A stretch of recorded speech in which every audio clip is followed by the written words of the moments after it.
શું કરે આયુ અલા ખાતો લ્યો આવજો ઉઠડું આવ જેને ભક્તિ સંભળા કાઢી ગયો એમ હવે શું ઉઠે હવાનું બ્રેક લાગી ગઈ પૂછે ભગવાન મજામાં ને તમે બાકી ભૂલ ના આવ્યા આવો ભૂલ હાલરાથી બોલાવે આવી ટાઢના તમને હોયાઓ ભાઈ હોયાઓ બધા આજુબાજુમાં ઉભેલા સોસાયટીમાં ઓલા બસ વાળા ભાઈ કે બસ ઉતારીને બધા પેસેન્જર આવી મોકલી દો બસ આવી બસ ભરે આયા લાલા આયા ગામ સામે જોઈ બાલ ગોપાલ આયા અરે ઈ તમને ખબર ન હોય દુખીના દારિયા હું ન્યા થયો કેમ પણ મને ન્યા દીધો એ એમ કહેવાય અંગૂઠો ધોયો હા ઈ અંગૂઠો ધોઈ ને ઈને બિચારે પ્રેમથી ધોયો તો પણ ભૂલ થઈ ગઈ ધોવાનો તો જમીનો ધોવાઈ ગયો ડાબો થી હું ભટકાણો કેવા રાજી થયા છે હા ઈ કે દુખી કોણ છે દાદા સમજાતું એ હજી સમજાણું કે ભગવાન એટલે મને છે ને ઈ બાજુ મને જોઉં તો કમકમાટી આવે અમરેલી બાજુ પ્રોગ્રામમાં ગયા હતા ત્યાં એક ભાઈ મને દેશી રૂમમાં પૂછ્યું કે જગાભાઈ કેમ છે તમારે વરા પાણી બહુ સારા કે વાંધો નથી પાણી થોડુંક વધારે આવ્યા ઉડાડી દીધા અમારે એમ તો જરાક ઝપટ આવી હતી કે આ વાવાઝોડાને અમને તો બહુ બીક લાગે તમને ન લાગે હું કહું આ વાવાઝોડાથી અમે જરાય ન બી મને કે કામ 17 વર્ષથી આજે વાવાઝોડાનો સામનો કરી એની પણ આ બધા વાવાઝોડા ટૂંકા પડે માં રોટલા કરવાનું ટાણું થાય તો વાવાઝોડું ઉપડે હા એ કે લઈ જા હવે એવે આપણે એવા હલવાય ઈ બરોબર ડીએચ માં ટાણું થાય અને અંધું કઈ તાવડી મૂકે તા ચાલુ કરે હવે આપણે એવા ફિટ થઈ જઈએ એને તેમ ન કહે કે માં એ મારી માં થઈ થાવ અને એવા ફિટ થઈ ગયા કે વાતું જવા દો એટલે ભગવાન મેં કીધું ઈ વાવાઝોડા છે ને આ બધા વાવાઝોડા સામાન્ય છે અમારે જે વાવાઝોડું છે એનું કઈ નક્કી ન હોય જેવું તાપમાન હોય ને એવું વાવાઝોડું ઝપટ બોલાવે હવે ગયા પછી ખબર પડે કે છોકરા શું છે મજા અહીં આવતો ને ભાઈ તારા વગર મને હોરે છે નહીં અહીં આવતો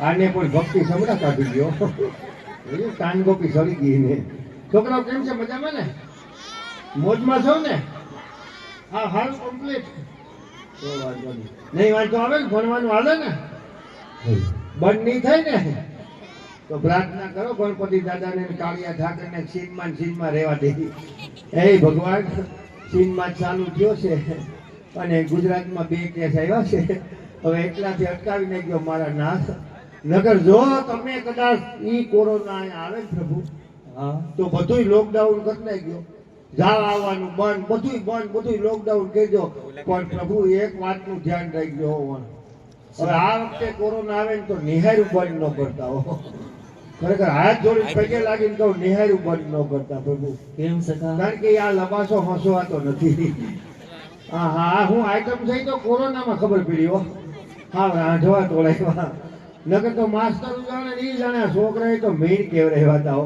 અને આખા લોકડાઉનમાં પ્રભુ અમારા અહીંયા છે ને ટીવી વાળા મહાભારત જ બતાવ્યું હતું અને આખું મહાભારત જોઈને આ છોકરાઓને મહાભારત પાકું થઈ ગયું સખા બહુ સારી વાત કહેવાય સારી વાત કહેવાય ને મહાભારત એને મોઢે થઈ ગયું સખા આવા મહાભારતનું રસપાન કરીને આપણા બાળકોમાં સંસ્કારોનું સિંચન થાય હા એ બધા સંસ્કાર એવો મહાભારતમાં યુદ્ધ આવ્યું હતું ઈ આવ્યામાં બરોબર કે કેમ લડવું આને નીકળ્યું તમે ઈ મહાભારત પાકું તો એટલું નહીં ગયું પણ તમે લોકડાઉનમાં ગમે તે ઘેરે જાવ ને તો આ મહાભારતની જ રમત રમતા કેવી રમત કોઈ ભીમ બને કોઈ ગટુગજ બન્યો હોય કોઈ અર્જુન બને કોઈ શકુની બને આ મહાભારતની મારી ઘેરે ઓહરીની કોરે ભગવાન લોકડાઉનમાં સત્ય કીધું તો કેટલી મહાભારતની અસર થઈ કે મારી ઘેરે લોકડાઉનમાં ડેલી બંધ હતી મારો છોકરો 2-3 પાડોશીના છોકરા ડેલીમાં રમતા હતા અને મેં તો ડેલી ખોલીને હજી તો એક પગ ડેલી મૂકો ને તારા મારા છોકરા ઓહરીમાંથી મારા સામું બાણ સડાઈ અને મને ત્યાંથી ગયા દુર્યોધન ખબરદાર જો એકટરનો આગળ વધો છે તો બાણ તારું સગું નહીં થાય તતા હું હેપ થઈ ગયો પ્રભુ હું કહું એ મારા દીકરા તું આમ જો હું તને ક્યાં એંગલ થી દુર્યોધન લાગુ હું દુર્યોધન નથી, હું તારો બાપો છું, હું તારી માનું હરણ કરી નથી આવ્યો, એને પ્રેમથી 4 ઘૂમરા ફરી લેવો છું, એક ઘૂમરો 1 લાખ રૂપિયાનો થયો છે અને બધાય રૂપિયા કાનભાઈ ઉસીના લઈને ફેર્યો તો હજી કરત ગુરુ અને હવે કોઈક 1.5 લાખ રૂપિયા દઈને તો પાછા ઊંચા ઘૂમરા ફરી જવા ત્યાં જાવ આવો કંટાળ્યો. અને લોકડાઉનમાં તમે વાતું જાઓ છો, ઘેરે જાઓ તો છોકરાનો ત્રાસ, બહાર નીકળો તો પોલીસ વાળાનો ત્રાસ, બહાર નીકળો તો પોલીસ વાળા મોરલા બોલાવે, ઘેરે જાઓ તો આ હક નો દે અને એ બાયને મોરલા બોલાવે તો વાંધો નહીં, ત્યાંથી સટકી પાછા ઘેરે આવો તો આ ઢેલું બોલે. લોકડાઉનમાં ઢેલુંનો ત્રાસ હતો. એ કે તમે તો ઘરના કોયલાથી કે આઈને નીકળો નહીં કે તમે તો આઈને જ તમને ખબર છે ને બાપો સુતા ગેડા કે. અને લોકડાઉનમાં 2 જ વસ્તુ શીખા અમે. હા, લોકડાઉનમાં અમે ઘેરે રહ્યા ને 2 વર્ષ એમાં 2 જ વસ્તુ શીખ્યા. કયું ખબર કે પોતામાં હંડવારી કાઢતા કાઢતા આગળ જવાનું, પોતા મારતા મારતા પાછળ આવવાનું. અમે હંડવારી પોતા બહુ ગેડા હો, લહણ ખોલાવ્યા તોય પાછા આપણે એમ કે બેનોમાં બુદ્ધિ ન પડે. જય શ્રી હા, તમે એમ કહેતા હોય બેનો નો હોય, હું સોટી પડ્યો. તમને કેમ એમ લાગે કે બેનો હોય નહીં સખા, આને બુદ્ધિ ન હોય? નો હોય એના સખા. રહેવા દે, આપણા કરતા 10 ગણી બુદ્ધિ બેનોમાં છે. હું 10 ગણી હોય, તું કેમ એલા નથી? છે નો હોય. મને તારી કોઈ લાગતું હતું કે બેનો બુદ્ધિ નથી, હા. પણ ગોંડલ આવ્યો ને ઓલે ફેરે મેં તને કીધું હતું આજ કે કહું શેલાવડા પરિવારમાં આવ્યો ને હા, અને મેં અહીં જોયું પછી મને પાકું થઈ ગયું બુદ્ધિ વગર ને આપણે થઈ ગયું. એલા એમ જોઈને ખબર નો પડે. ફરી જાય નો પડે. આ કોઠા ઉસ્યા બાપારામાં એ સખા, અને ભગવાન સમજાવ મારો મગજ સટકી જાઓ પેલા વાયડો થામાં તો આટલો બધો કા તને જોઈને ખબર પડી ગઈ ને? આ જોઈ તમને નો મને અંદાજ આવ્યો એમ છો. સખા તને તમે તો ખબર આપણી પડી ગઈ ને? દુનિયાના માલિક છો, તમને નો ખબર પડી સખા કે મને તો અમારી આ પરિસ્થિતિ કેવી ગંભીર છે ઈ. સખા હા, તને જોઈને ખ્યાલ આવી ગયો બધું કેતો હોય ને એમને હું થોડા કહું સાબિતી વગર. તો આ લોકોને શીખવાડી દે. એટલે હિકવું છે તમે. હા, તો મને કેમ જોઈને ખબર પડી કે બેનો બુદ્ધિ છે ને આપણામાં નથી? કેમ પડી? જય જા બેનો બેઠા, માતાઓ બેનો. દાદા બેનો બેઠા બેઠા સખા. ને? કાન ગોપી જોવે. હવે આમ માથે આમ છેડેથી લઈ લે. એલા ન્યાથી બધાય ભાઈઓ બેઠા, એમાં કાંઈ ફેર નહીં. કાંઈ ફેર નથી. નહીં. હજી જોઈ લે ને કે તું પકડાઈ જાય હો. એલા જોઈ લીધું. કાંઈ ફેર નથી. કાંઈ ફેર નહીં કાંઈ સખા. નહીં. કાંઈ નહીં. તો મને કેમ ખબર પડી કે બેનોમાં બુદ્ધિ છે કોઈ? કેમ? મને આમ જોયું ને તો ઈ ખબર પડી. જોઈ લે એટલા બેનો બેઠા પણ છે એકય મુનિયો બેનો પાસે. છોકરો આમ જોઈ લે બધા ભાઈઓના ખોલામાં હલવાના. એમાં તો હાચો હવે બેહો. આ બુદ્ધિ વગરનું કામ છે. આ ટેસ્ટથી કાન ગોપી જોવે કોઈ નહીં નડે. અને આ બિચારા આખી રાત મારી જાઓ અને પાછું તો બે બેનું ભેગ્યું થાય ને વાતું કરી બેન એ બેન અમારે મુન્યો છે ને બેન એ પપ્પાને એવા એથી કે ને અમારે ક્રોસ પ્રોગ્રામ હોય ને તો મારી પાસે ટકે જ નહીં ટાટા આપણે 80 હવા થઈ જાય. અને આખી રાત ગોપાલિયા હે ના કરો ને ખબર ના કરો. એ હા ભગવાન આની વાત આખી બદલાવી નાખી કે નહીં? લે ફેરવી નાખી આખી વાત. ભગવાન હું ફેરવી નાખી તમે કહો સખા આ લોકો એમ નહોતા કહેતા તને? તો આપણા સાજિદના મિત્રો તને એમ કહેતા હતા કે સખા ગોપીજનો એટલે કે બેનો છે ને ભોળા એ હોય. રહેવા દ્યો પ્રભુ, ભોળા તો અમે સહી ભોળાનાથ જેવા. અને ઈ? આ તો બધું પાક્યું પાર્વતી માં જેવું છે. આ ભોળા છે બે ઘોડા હોય સખા. ભોળા. હા, અરે આને ક્યાંક જરાક કોકના પ્રસંગમાં જાવું તો 350 માં તો મોઢા ધોવરાવે ભોળા. ઘોડા હોય અરે સખા. 40 રૂપિયામાં તો નેર સેટ કરાવે. તો ક્યાંક જાવું તો તૈયાર થઈને ન જવું પડે? અને આના કપડા લેવા જાવ તો એક હાડી લ્યો તો 5000 10,000 15,000 બિલ ચૂકવવામાં આપણો જપો પડી જાય ને આ ભોળા. પણ સખા જ્યારનો છેલ્લાવડા પરિવારને આંગણે મહેમાન બનીને આવ્યો છે હા સખા નકરા ગોપીજનો એટલે કે બહેનોની જ વાતો કરે છે. હા તો આ કંઈક લેતા તો હોય ને? હા, એની હાડી 5,000 ની 10,000 ની 20,000. હમણાં ભગવાન લુગડા લેવાની કહી તો રેકડી બતાવે કેમ? કે લઈ લો રેકડીમાંથી 150 લેખો જફો બે આવી જાય. 5,000 ની હાડી પહેરે, 10,000 ની હાડી પહેરે, 15,000 ની હાડી પહેરે, એની આપણી ના નથી. પણ હાડી પહેરી પહેરી થાકી જાય ને પ્રભુ. હાડીની ડિઝાઇન હોય જાય, ફેશન હોય જાય, હાડી ગમતી બંધ થઈ જાય, ક્યાંય નો હાલે એમ હોય ને પૂછો આ બેનો એટલે હાડી નાખી તમે બાકી કોઈ બાકી હાથું કર્યું નાખી તો દીધું. સખા શું કરે? ઈ ક્યાંય નો હાલે એમ હોય ને ઈ હાડીનું છેલ્લે ગોદડું બનાવે અને ઈ વરવતી ટાઈટમાં આપણી ઉગત નાખે. પછી આપણે તૂટી વાળી પડ્યા રહી મુંજારો ન આવે. બોરો પ્લસ ના ફેર લવલી ની સુગંધ લીધા કરીએ અને આપણા લેંઘાન જફા તૂટે એટલે શું થાય? પોતા. લાદી ગવાન પોતા કરે. ઈ કે લઈ લે બટા તાર બાપા લેંઘો લઈ લે પોતું જૂનું થઈ ગયું. પછી આ આવો વાતો કરે કે બા એ બા જોતા તમારા દીકરાને શરદી મળતી નથી ક્યાંથી મટે 1.5 મહિનો થયા ડોઈલમાં પડ્યો બળબડિયા બોલી ગયા આ એક છે ને એક આ લોકડાઉનની વાત આવી ને તો લોકડાઉનમાં છે ને આ લોકડાઉન હતું ને તો આ લોકડાઉન હું હતું એ કોઈને ખબર જ નથી અમે એક માજીને દવાખાને દાખલ કરી આવ્યા ને શીલા તો એ માજી ખાટલે હું હતા ને દાખલ હતા એટલે એને તો કોરોના નહોતો પણ સામાન્ય તાવ આવ્યો હતો એની ઓલો છોકરો નીકળ્યો ને તો એને પૂછ્યું શું ખબર વિચાર આપણે ડોયલાનું તો લોકડાઉન કદી જોયું નહોતું એ કે કપાતા એ કે આ ડાઉનલોડ કેદી ખુલશે એ કે કપાતા કે આ ડાઉનલોડ કેદી ખુલશે ઓલો ભાઈ કે બા કે આને ડાઉનલોડ નો કહેવાય લોકડાઉન કહેવાય કે આ ઈંડું એ કે આ ડાઉનલોડ નહીં લોકડાઉન હું કપાતર નથી કમ્પાઉન્ડર છો હા એટલે આવા કડે સરી જાય પણ આજે ફરી વખત ગોંડલ ગામ અને ગોંડલ ગામને આંગણે અમારે ગોંડલ ગામ અને સેલાવડા પરિવારને આંગણે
Thank you.